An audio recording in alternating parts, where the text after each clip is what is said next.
Yo, what up? So I'm going to give you a short overview of what I read in March. March was a pretty good month for me. I think it's not going to be this great in April when I'm recording this. But that aside, let's get really into it. I had 6 books that I read, and 5 of them I own, and one was that I took from the library and I don't have anymore because I took it back because I'm a good citizen. But the first one I think that started the march was Simon versus the Homo sapiens agenda, and I wanted to read it before the book came out, before the movie comes out, and I thought the movie would come out in 16th of March like it did in US cinemas, but we're going to get it here in Estonia in June, so I actually had ample time, but whatever. This was a really cute book. I like the friendship circle that they had, and I like the online conversations or the letters, because it reminded me of something I had done myself. Mine didn't work out, but whatever. It was really nice. I'm really interested to see how the movie is. I know it has gotten a lot of good reviews. So all in all, I definitely suggest you to pick it up. It's a really quick read, and it really warms your heart. So the second book that I read, Zoom, what the hell are you doing? Okay. The second book that I read was Affinity Bridge, and it's by George Mann. And the book is part of a larger series, I think. And I haven't read the first one, so this is the second one. I found a whole bunch of steampunk books when I was in Riga, Latvia, and I thought that, wow, I haven't seen any of those in Estonia, so I bought a bunch of them because they were on a sale. So I thought that even when I don't like them, I can always resell them and maybe even make a profit, because the picture on the book looks really nice, and when you take away the cover, it's really pretty inside as well. And that was a good idea, because this book was really bad. Not only was it bad because there was really nothing interesting. I was not rooting for any of the characters. The characters try to overcome the sense of it being a Victorian era novel, because obviously the chauvinism and women's position in the society was pretty bad then. Well, pretty bad now as well, but whatever. And it tried to be progressive, but it was really not that progressive, and the whole storyline was so boring.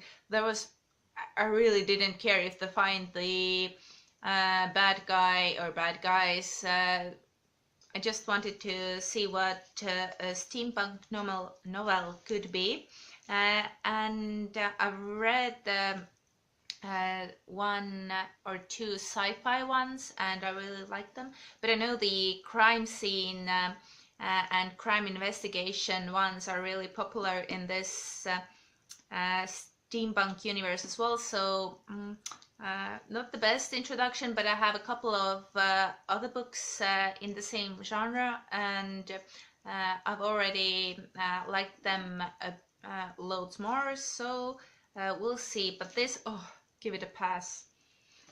So the next one is another young adult book, Queens of Geek.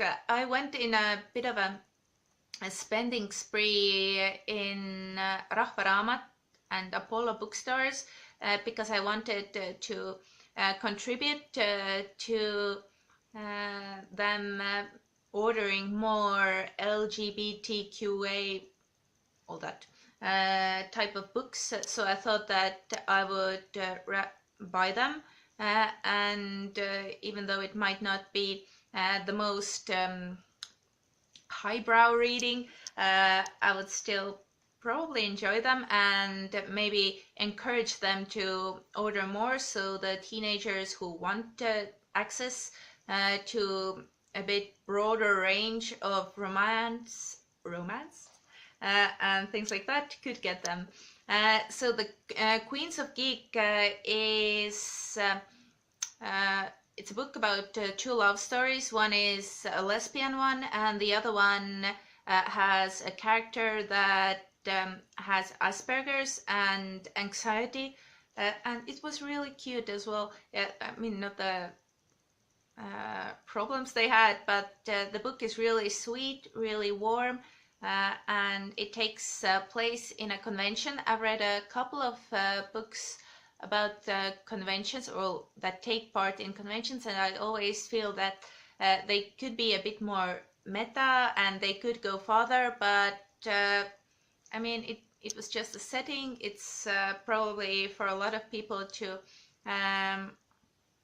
find, well, a lot of people probably can relate to it, or have dreams about going to conventions and then something great happening. What is my Zoom doing? So yes, it's again super short read. If you want to lend it from me, I'm more than happy to lend it to you. And again, it's cute. It's like Simon, but I guess Simon goes a bit more in depth, just because there's a larger time period that the Simon's story takes place in, because this one takes place during 3 days, I think, so you can't really dig that deep.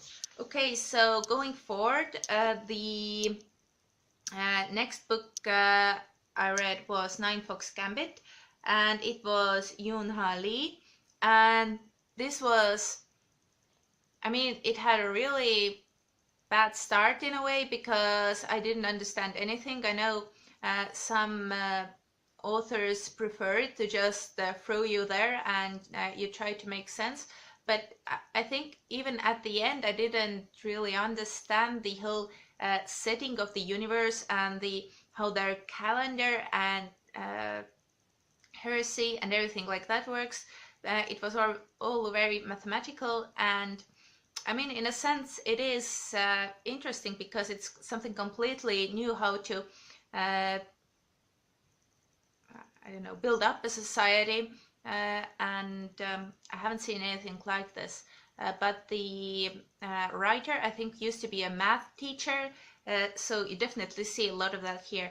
What I found interesting and what I really liked was that, I don't think that's a spoiler, that this woman who's the main protagonist, she gets, or she actually asks to save the planet or situation, to have an old general, well, not that old, but 400 years old general, who died when he was quite young, so he's kind of young, but only also old, well, inserted into her brain.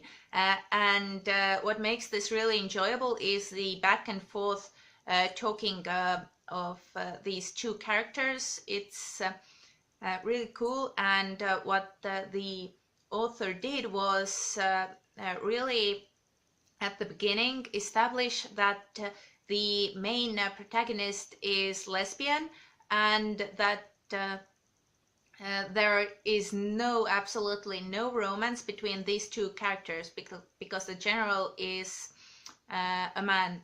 And I think this is really smart, because, well, who cares that she's a lesbian, but the thing is that never once was there a feeling that, oh, they're going to turn this into some type of romance or forbidden affair, which I really don't enjoy, just romance for pushing some type of romance line inside the main path. But yes, I think you know what I mean. So yes, the main character was very strong, kind of cold, but also all the softer sides came out when they were talking with each other. And at the end, oh, I can't spoil the end. Well, there's going to be a second edition as well to this wall, so definitely I'm going to check that out. I really enjoyed it, and this seems to be, I don't know if it's a theme, because lately when I've been picking up science fiction books, there are at least one or like surprise LGBT character which is not written anywhere in the summary or whatever. So I think that's progress, yes. But yeah, okay. So the book that I don't have with me, and which was also in English, so far all the books I read were in English, and that was Jesus.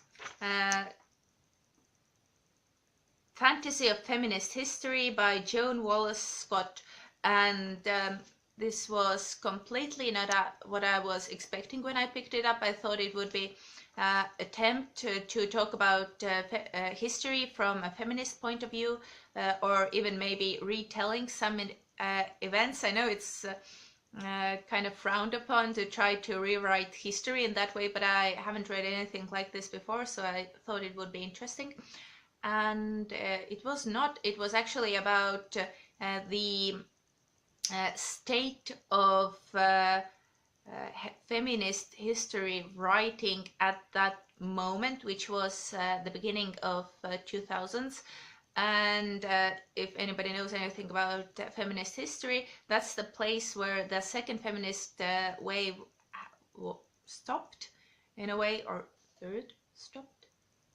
And they were trying to figure out what to do with themselves and where to go. And for Joan, the way was to go to psychoanalysis, like the Freudian idea of interpreting not only the history but the movement of feminist history through those criteria. And that was weird. That is just, I don't think history works like that. I mean, there were some really interesting tidbits there that I enjoyed, and that I was like, okay, I learned something. But most of it was just, I don't know, wandering around trying to find a new purpose or even passion for the subject again. And I mean, it was interesting. And the last one, I can't believe I only read one book in Estonian, but it was this one, and it's in English. I wrote it down because I don't want to mess it up.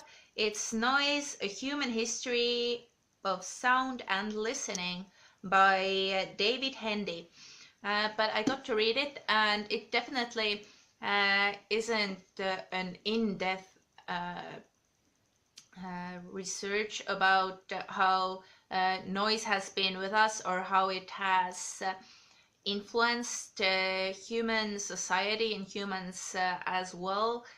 But it was a really nice overview of it. And they start with Stone Age, and then they work their way up until now. And there are really short chapters, and the chapters, I think they tackle the topic really nicely. So there are things about Stonehenge, about